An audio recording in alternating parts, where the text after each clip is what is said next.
Welcome back to America's Commercial Real Estate Show. I'm Michael Bull, and this segment is brought to you by Arbor Crowd. For institutional quality crowdfunding, visit arborcrowd.com.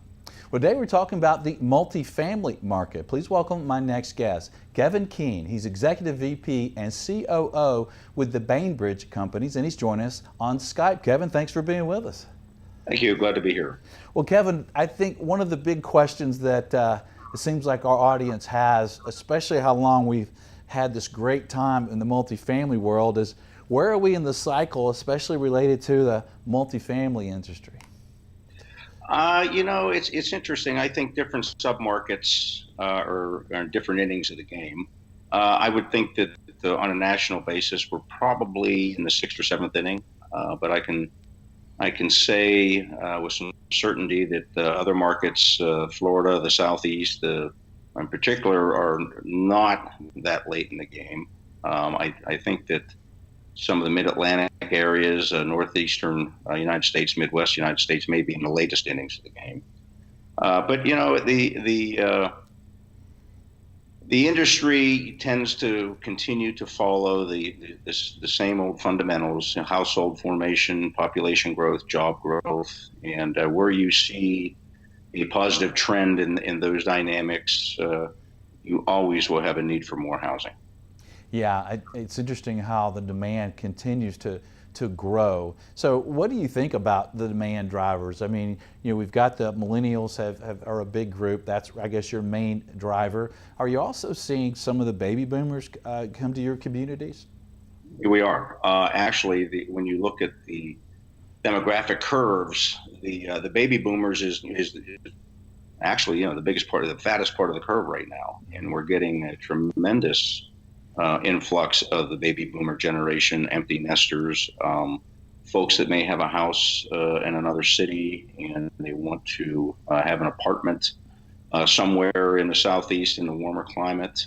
And we tend to design our apartment units as well as our community amenities around a demographic that could be anywhere from 25 years old to 75 years old. We look to provide a large age group with amenities that they would enjoy.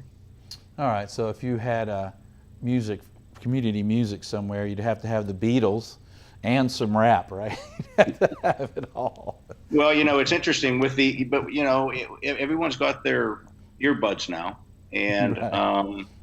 The only time that you really ever see anything on a community-wide basis would be televised sports programming: football, baseball, hockey, basketball, or if someone's having a private party in one of our outdoor al fresco kitchens or outdoor dining areas where we have exterior televisions. They may have something on that the volume will carry off, but around these particularly swimming pools and out in our outdoor green space, it's fairly quiet because of the phenomenon of the earbuds. What are some of the amenities that you guys are doing that maybe weren't done in years past at your new communities? Well, we have community-wide Wi-Fi. We have a lot of our pools are wading pools. They're not deep dive swimming pools. We do outdoor kitchens, outdoor grilling areas, outdoor televisions. We have outdoor resident lounges now. In times past, you had a clubhouse with a social room, which morphed into a resident lounge, and we now have a indoor resident lounge as well as an outdoor resident lounge with a fireplace or a waterfall feature. And we cyber cafes we have in all of our communities, and business centers. Those are amenities that appeal to any apartment resident that we have, not just millennials or empty nesters. Yeah, absolutely. What about technology in the units? What are you doing there? Again, back in the day, you had Cat 5 wiring. Now everyone has their own Wi-Fi. It's interesting. We have an ongoing discussion as to how smart we want the apartment to be. And with the fob that turns on the light switch, or your telephone that now controls your thermostat, and the lights within the apartment. And we are well behind that. We like that. We're big supporters of the technology within the unit. But there gets to be a time when your smart TVs can watch you, and you don't know that they're watching you. We actually have a sensitivity as to how smart we want to make the unit, because who knows what else may be watching you. Yeah, that's a good point.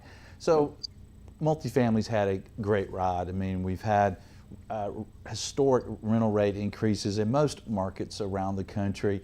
What do you guys feel about affordability in the apartment market? I know in some of the urban markets, even in a city like Atlanta, we're getting some pretty high rents per square foot. Is affordability an issue? It is. It's a real big issue, and the air gets pretty thin at some of these rental rates, and particularly when you have these urban buildings that are very vertical in nature, and you need to have a higher rental rate to support the cost and justify the development of that building. And I do think that we may run into some softness in that market. Our model tends to not be urban driven. We tend to like the mid-rise or garden product with surface parking, where we don't necessarily need some of the rental rates that the urban developments would to have them make financial sense. But by and large, I do think that there is an affordability issue, and also many cities now are requiring that you provide an affordable quotient of apartments within that development to enable lower income people into the apartment community that otherwise couldn't afford it. Yeah. Well, in these types of communities you're building, so are you doing kind of close in suburban and then further out suburban, or mainly just closer in suburban? No, we do both. Okay. We do both. We look for the traditional dynamics. We like direct access onto commuter arteries. We like direct access to community retail centers and workplaces. And wherever they may be, may they be close in to urban areas, or in some cases further out. We like to locate ourselves in and around those drivers, and all of our residents, we are very sensitive to the parking ratios. When we notice that all of our residents have 1.5 to 2 cars, and when you get into the urban developments, I sat in a meeting about 3 or 4 days ago where some developers are providing no parking, and they are actually going back and giving residents $100 a month for rideshare programs instead of building the necessary parking, which I thought was an interesting twist. Yeah, that's very interesting, and it's like you're looking into the future that maybe there'll be a lot less tenants that even have a car. But you mentioned residents having a car and a half. I think that's what my son has. He has one that works and one that half works. He's got a car and a half. Yeah, well, the ratios are usually 1.5 to 2 parking spaces per unit. Yeah. And typically if you have 300 units, you're going to find there's going to be 450 cars parked out there. Yeah. And you mentioned cost. We're talking with Kevin Keane, Executive VP and CEO with the Bainbridge Companies. And you guys are well known and have established in the industry. But what are you finding just overall with lender taste for the multifamily world right now? Lenders still love apartments? They do. In good times and bad, people still need a place to live. And, the office market can soften up, and you see a lot more virtual officing, and you see hotel officing. But day in and day out, everybody needs a place to go home to. Yeah. And so we believe that the better products that are priced right and offer a full complement of resident services are always going to perform well.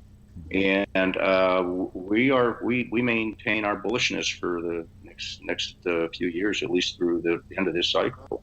Okay, and you guys are buying and own existing product, you third-party manage, and you also develop. So I want to get your opinion on the construction industry, the kind of the rising construction costs. What do you see there in increasing costs, and how is it impacting the industry, and how might it impact it moving forward? It's the labor component of the construction costs that are getting to be really difficult to maintain. There is a labor shortage, and the contractors tend to go where they're going to make the highest fees to themselves. And the material component of construction costs maintains a CPI index, within one or 200 basis points of CPI at all times. But we have seen labor go up 20%. Whoa! It really can make justifying new development very, very difficult, particularly in what we urban buildings, or heavy construction, heavy vertical buildings, or heavy concrete buildings. It's very, very expensive now. Yeah, well, that's going to have an interesting impact, I would think, on values of existing product. I mean, if you look at interest rates rising, you would think that might cause cap rates to increase some. But if you have great demand, maybe you have NOI growth. But let's get a look at that third thing. If you have replacement costs, if there's a barrier to entry that includes construction costs going up that fast, does that help existing values? It does. There is still a very, very large appetite for well-located existing product because it takes out the variable of trying to get the project built. We have a very aggressive acquisition program, and we, in fact, today I walked through one of our recently acquired communities, and we're refurbishing units, we're refurbishing common areas, we're adding buildings into our common areas, which we find to be much, much more cost effective than, and this is a very well located structure, much more cost effective than trying to build from the ground up. Yeah. What city is that one in? It's in Delray Beach, Florida. Okay. All right. And you guys are all over the East Coast, and yeah, we develop. We have flags in the ground from Miami through Long Island. We basically follow I-95 up and down the East Coast, and we're in Atlanta. We're in Charlotte. We're in all the major cities up and down I-95. Yeah. Well, Kevin, thanks for joining us. Good information. Thanks for being on the show. Thank you very much. Enjoyed it. We'll talk again soon. Thank you. And stay with us. We're going to have more on the multifamily market. I'm Michael Bull. This is America's Commercial Real Estate Show.